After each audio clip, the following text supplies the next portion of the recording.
ہے رمضان میں آتی نماز تراویح، سنو کیا سکھاتی نماز تراویح، سنو کیا سکھاتی نماز تراویح۔ الحمد للہ رب العالمین والصلاة والسلام علی سید المرسلین، اما بعد فاعوذ باللہ من الشیطان الرجیم، بسم اللہ الرحمن الرحیم۔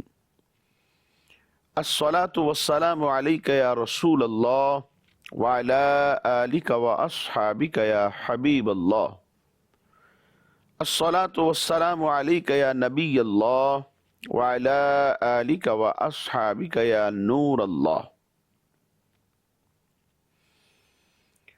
حضور نبی پاک صلی اللہ تعالی علیہ وآلہ وسلم کا ارشاد پاک ہے، جو روزانہ مجھ پر 1000 مرتبہ درود پاک پڑھے وہ اس وقت تک نہیں مرے گا جب تک جنت میں اپنا ٹھکانہ نہ دیکھ لے۔ صلو علی الحبیب صلی اللہ تعالی علی محمد صلی اللہ تعالی علیہ وسلم۔ پیارے اسلامی بھائیوں اور مدنی چینل کے ناظرین، رمضان المبارک اپنی برکتیں لٹا رہا ہے اور ہم آپ کو اس کی پرنور ساعتوں میں اپنے سلسلے درس تراویح میں خوش آمدید کہتے ہیں۔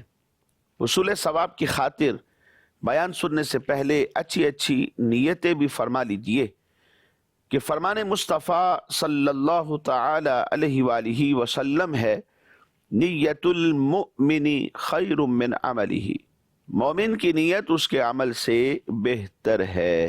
ناظرین، گزشتہ سلسلے میں آپ نے درس تراویح میں 17ویں سپارے کا خلاصہ سماعت فرمایا اور آج کے درس تراویح میں 18ویں سپارے کا خلاصہ سماعت فرمائیں گے۔ اس پارے میں 3 سورتیں ہیں، ایک سورۃ المؤمنون اور دوسری سورہ نور اور تیسری جگہ سورہ فرقان کا کچھ حصہ موجود ہے۔ سورہ مؤمنون یہ مکہ مکرمہ میں نازل ہوئی، اس میں 6 رکوع ہیں اور 118 آیات بینات ہیں۔ اس سورہ مبارکہ کی ابتدا میں ہی کامیاب ایمان والوں کے چند اوصاف کا ذکر کیا گیا اور آخرت میں ان کے لیے اللہ تبارک و تعالی نے جزا کیا رکھی ہے اسے بھی بیان فرما دیا گیا۔ تو چونکہ کامیاب ایمان والوں کا ذکر تھا، اس وجہ سے اس سورہ مبارکہ کا نام مؤمنون رکھا گیا۔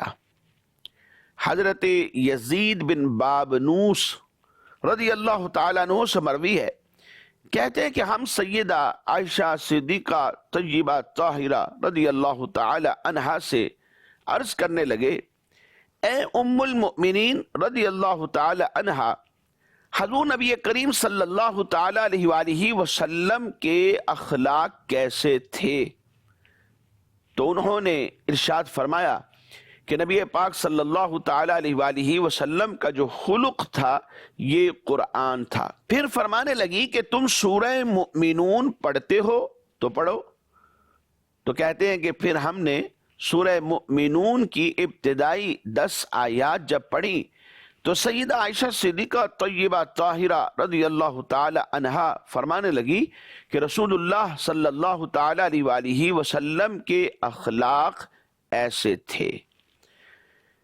اس سورہ مبارکہ کی ابتدا میں ہی جو 10 آیات بینات ہیں، اللہ تبارک و تعالی ارشاد فرماتا ہے، قد افلح المؤمنون الذین هم فی صلاتهم خاشعون والذین هم عن اللغو معرضون والذین هم للزکاة فاعلون والذین هم لفروجهم حافظون الا على ازواجهم او ما ملکت ایمانهم فإنهم غیر ملومین فمن ابتغى وراء ذلك فأولئك هم العادون والذین هم لأماناتهم وعهدهم راعون والذین هم على صلواتهم يحافظون اولئک هم الوارثون الذین یرثون الفردوس ہم فیہا خالدون۔ ارشاد فرمایا کہ بے شک مراد کو پہنچے ایمان والے جو اپنی نماز میں گڑ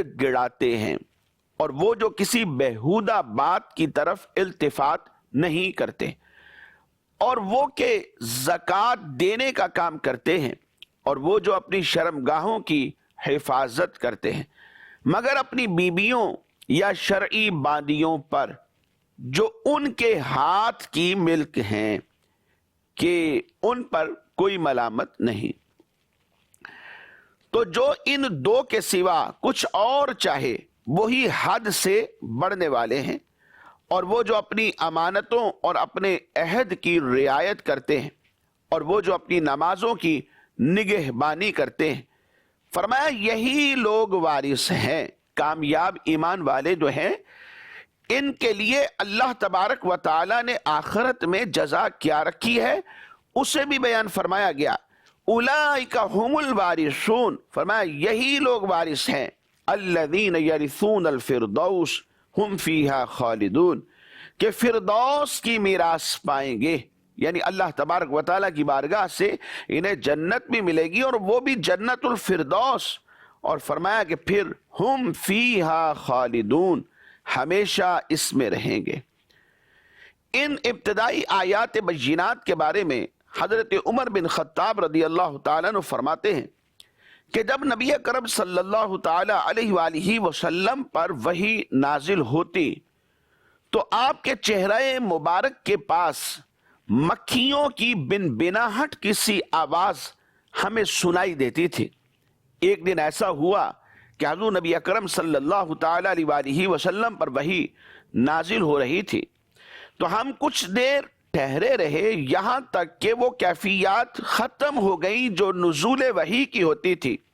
تو سرکار دو عالم صلی اللہ تعالیٰ علیہ وآلہ وسلم قبلہ رو ہو کر ہاتھ اٹھا کر یہ دعا مانگنے لگے، اے اللہ ہمیں زیادہ عطا کرنا اور اس میں کمی نہ کرنا، ہمیں عزت دینا ذلیل نہ کرنا، ہمیں عطا کرنا محروم نہ رکھنا، ہمیں چن لینا اور ہم پر کسی دوسرے کو نہ چننا۔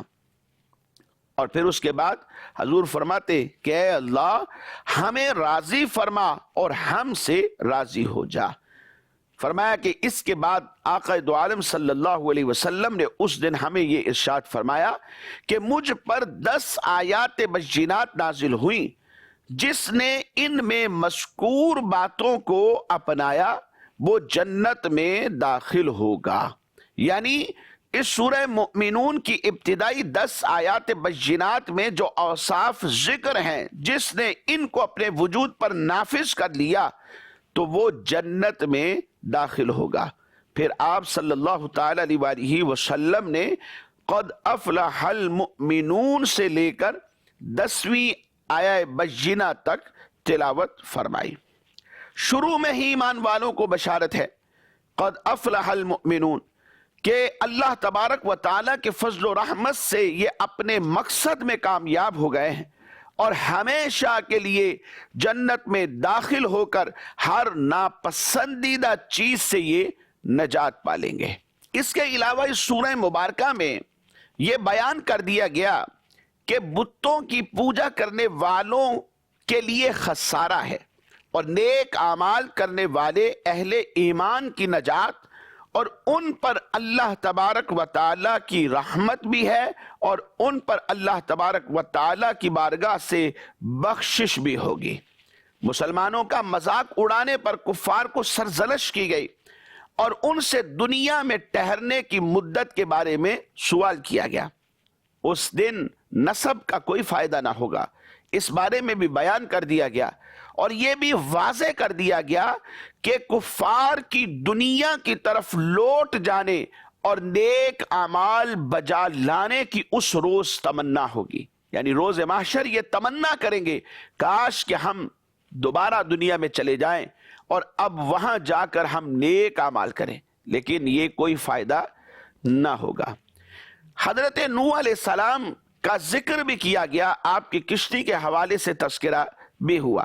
نوح علیہ السلام 950 برس تک اپنی قوم کو اللہ تبارک و تعالیٰ کا پیغام سناتے رہے، مگر ان کی بدنصیب قوم ایمان نہ لائی، بلکہ طرح طرح سے آپ کی تحقیر و تذلیل کرتے رہے، مختلف قسم کی اذیتیں دیتے رہے، اتنا زد و کوب کرتے کہ پھر آپ کو مردہ خیال کر کے کپڑوں میں لپیٹ کے گھر میں پھینک دیتے، اور اللہ کے حکم سے آپ پھر دوبارہ باہر تشریف لے آتے اور تبلیغ کا سلسلہ شروع کر دیتے، اور کئی مرتبہ ایسا ہوتا آپ کا گلا گھونٹ دیتے، یہاں تک کہ دم گھٹنے لگتا اور پھر آپ بے ہوش ہو جاتے، مگر ان کی ایذاؤں اور مصیبتوں پر یہی دعا کیا کرتے تھے، اے میرے پروردگار تو میری قوم کو بخش دے اور ہدایت عطا فرما، کیونکہ یہ مجھے نہیں جانتے۔ اور قوم کا حال یہ تھا کہ ہر بوڑھا شخص اپنے بچوں کو یہ وصیت کر کے مرتا تھا کہ نوح علیہ السلام بہت پرانے معاذ اللہ پاگل ہیں، اس لیے کوئی ان کی باتوں کو نہ سنے اور ان کی باتوں کی طرف دھیان نہ دے، یہاں تک کہ ایک دن یہ وحی نازل ہو گئی کہ اے نوح، اب تک جو مومن ہو چکے ہیں ان کے سوا اور دوسرے لوگ کبھی ہرگز ایمان نہیں لائیں گے۔ اس کے بعد آپ اپنی قوم کے ایمان لانے سے نا امید ہو گئے، ان کے لیے ہلاکت کی دعا کر دی۔ اللہ تعالیٰ نے فرمایا کہ ایک کشتی کو تیار کیجئے، پھر آپ نے ساگوان کے درخت ان کے بیج زمین میں بو دیے، 100 برس تک یہ درخت تیار ہو گئے، پھر ان کو کاٹا گیا، ان کی لکڑیوں سے ایک کشتی تیار کی گئی جو 80 گز لمبی تھی اور 50 گز چوڑی تھی، اور اس کشتی میں 3 درجے تھے، ایک نچلے والا درجہ، درمیانہ اور پھر اس سے اوپر۔ نچلے والے درجے میں اللہ کے حکم سے درند پرند اور حشرات الارض کی ایک تعداد تھی جنہیں بٹھایا گیا، اور درمیانی طبقے میں چوپائے وغیرہ جانوروں کو بٹھا لیا گیا، سوار کر لیا گیا، اور بالائی طبقے میں خود حضرت نوح علیہ السلام اور مومنین کے لیے جگہ بنائی گئی۔ اس طرح یہ شاندار کشتی آپ نے بنائی، اور 100 برس کی مدت میں یہ تاریخی کشتی بن کر تیار ہو گئی، جو آپ کی اور ایمان والوں کی محنت اور کاریگری کا ثمرہ تھا، جنہوں نے بے پناہ محنت کر کے یہ کشتی بنائی تھی۔ جب آپ کشتی بنانے میں مصروف تھے تو قوم استہزاء کرتی کہ یہاں خشکی میں آپ کشتی کہاں چلائیں گے؟ حضرت نوح علیہ السلام سے یہ کہا کرتے کہ پہلے تو آپ کہتے تھے کہ میں اللہ کا نبی ہوں، اب آپ بڑھئی بن گئے ہیں، یعنی لکڑی کا کام کرنے والے۔ کوئی کہتا کہ آپ یہ کر کیا رہے ہیں، ہماری سمجھ سے بالکل بالاتر ہے، سمجھ نہیں آتا کہ آپ کی معاذ اللہ عقل کو ہو کیا گیا ہے۔ طرح طرح سے تمسخر کرتے، استہزاء کرتے۔ بہرحال وہ وقت آ گیا کہ جب اللہ تبارک و تعالیٰ کا حکم ہوا اور طوفان نوح آیا، ہر طرف پانی ہی پانی تھا، صرف ایک کشتی جو حضرت نوح علیہ السلام اور ایمان والوں نے مل کر بنائی تھی، اس پر 80 افراد سوار تھے، چرند پرند درند حشرات الارض اور چوپائے، ان کا ایک ایک جوڑا بھی سوار کر لیا گیا تھا۔ صرف اور صرف یہ کشتی میں بیٹھے ہوئے افراد، ان کو اللہ تبارک و تعالیٰ نے نجات عطا فرمائی۔ طوفان میں کشتی والوں کے سوا ساری قوم اور کل مخلوق غرق ہو کر ہلاک ہو گئی، اور آپ کی جو کشتی تھی یہ جودی پہاڑ پر جا کر ٹھہر گئی۔ طوفان ختم ہونے کے بعد آپ اپنے ماں کشتی سواروں کے زمین پر تشریف لے آئے، اور آپ کی نسل میں بے پناہ اللہ تبارک و تعالیٰ نے برکت عطا فرمائی کہ آپ کی اولاد تمام روئے زمین پر پھیل کر آباد ہو گئی، اسی لیے آپ کا جو لقب ہے وہ آدم ثانی ہے۔ مدنی چینل کے ناظرین، اس پارے میں دوسری سورت ہے سورہ نور، آئیے کچھ اس کا بھی خلاصہ سماعت فرمائیے۔ سورہ نور مدینہ منورہ میں نازل ہوئی، اس میں 9 رکوع ہیں اور 64 آیات بینات ہیں۔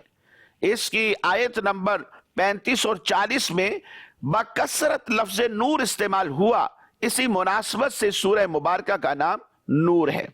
حضرت امام مجاہد رضی اللہ تعالیٰ فرمایا کرتے تھے کہ نبی اکرم صلی اللہ تعالیٰ علیہ وآلہ وسلم نے ارشاد فرمایا، تم اپنے مردوں کو یعنی میلز کو سورہ مائدہ سکھاؤ اور اپنی عورتوں کو یعنی فیمیلز کو سورہ نور کی تعلیم دیا کرو۔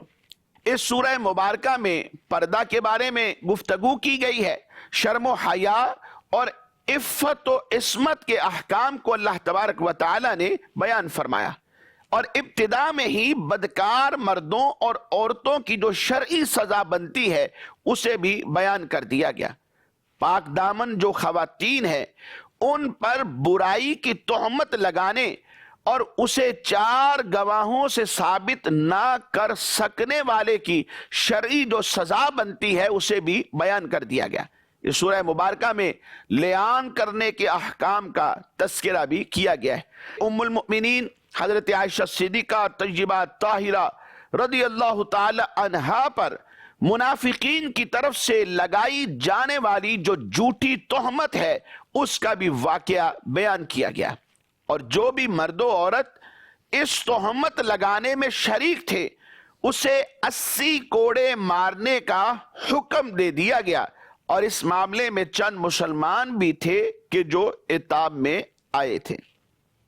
حضرت سیدنا صدیق اکبر رضی اللہ تعالیٰ عنہ کی شان مبارک بیان کی گئی، اجتماعی زندگی گزارنے کے اصول بیان کیے گئے کہ گھروں میں داخل ہوتے وقت اجازت لی جائے، نگاہوں کو جھکا رکھا جائے، شرم گاہوں کی حفاظت کی جائے، غیر محرم کے سامنے عورتیں اپنی زینت کی جگہ ظاہر نہ کریں، جو لوگ شادی شدہ نہیں اور شادی کرنے کی استطاعت رکھتے ہوں تو ان کی شادی کر دی جائے، اور جو شادی کرنے کی استطاعت نہیں رکھتے وہ اپنی عصمت کی اپنی عفت کی وہ حفاظت کرتے رہیں، اور بطور خاص اپنی نگاہوں کو جھکا رکھنے اور شرمگاہوں کی حفاظت کرنے کا حکم دیا گیا۔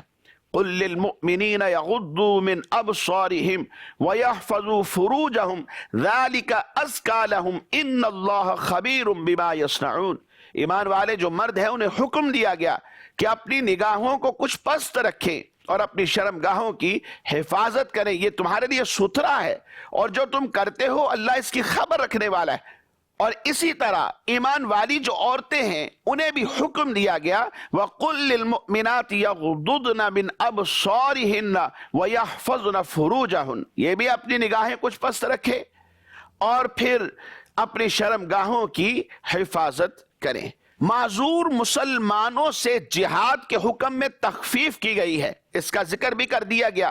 قریبی رشتہ داروں اور دوستوں کے گھروں سے اجازت کے بغیر کھانے کا حکم بھی بیان کیا گیا۔ بارگاہ رسالت کے کیا آداب ہیں کچھ وہ بھی ذکر کر دیے گئے۔ مدنی چینل کے ناظرین، واقعہ افک کیا ہے آئیے کچھ سماعت کیجیے۔ آیت نمبر 11 میں مذکور بڑے بہتان سے مراد حضرت ام المؤمنین عائشہ صدیقہ طیبہ طاہرہ رضی اللہ تعالی عنہا پر تہمت لگانا ہے۔ اس کا واقعہ کچھ یوں ہوا کہ 5 ہجری میں غزوہ بنی مستلق سے واپسی کے وقت قافلہ جب مدینہ منورہ کے قریب ایک پڑاؤ پر ٹھہرا تو ام المؤمنین حضرت عائشہ صدیقہ رضی اللہ تعالیٰ عنہ ضرورت کے لیے کسی گوشے میں تشریف لے گئی۔ وہاں آپ رضی اللہ تعالیٰ عنہ کا ہار ٹوٹ گیا تو آپ رضی اللہ تعالیٰ عنہ جو ہیں وہاں اس ہار کی تلاش میں مصروف ہو گئی۔ ادھر قافلے والوں نے آپ رضی اللہ تعالی عنہا کا محمل شریف اونٹ پر کس دیا، اور انہیں یہی خیال رہا کہ ام المؤمنین اس میں موجود ہیں۔ اس کے بعد قافلہ وہاں سے کوچ کر گیا۔ جب حضرت عائشہ صدیقہ رضی اللہ تعالی عنہا واپس تشریف لائی تو قافلہ وہاں موجود نہ پایا، پھر وہیں پر اس خیال سے بیٹھ گئی کہ میری تلاش میں قافلہ ضرور واپس آئے گا۔ عام طور پر معمول یہ ہوتا تھا کہ قافلے کے پیچھے کوئی صاحب رہا کرتے تھے تاکہ کوئی گری پڑی چیز قافلے والوں کی جو رہ جائے یہ اسے اٹھا لے اور جس کی ہے یہ اس تک پہنچا دے۔ اور اس دن یہ جو ڈیوٹی تھی یا ذمہ داری تھی حضرت صفوان رضی اللہ تعالی عنہ کی تھی۔ جب آپ چلتے اس جگہ پر آئے تو انہوں نے حضرت سیدہ عائشہ صدیقہ رضی اللہ تعالی عنہا کو بیٹھے ہوئے دیکھا تو بلند آواز سے کہا انا للہ و انا الیہ راجعون. آپ نے کپڑے سے پردہ کر لیا.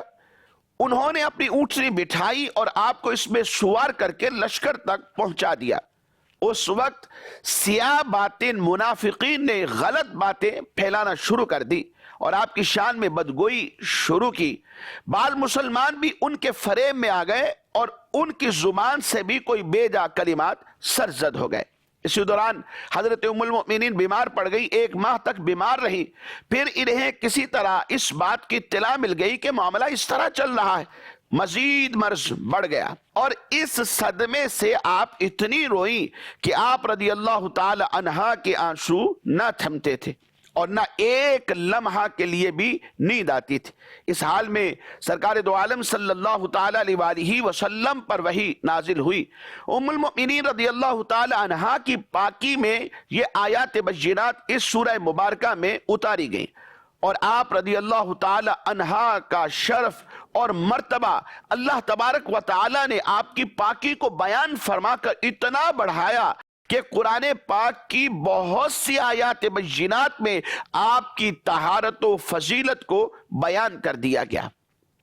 اسی دوران سید المرسلین صلی اللہ تعالی علیہ وآلہ وسلم نے بھی حضرت عائشہ صدیقہ رضی اللہ تعالی عنہا کے لیے برسر منبر خیر کے کلمات ہی ارشاد فرمائے اور فرمایا میں اپنے اہل کے متعلق خیر کے سوا کوئی بات نہیں جانتا. یعنی صرف یہ جھوٹی تہمت ہے.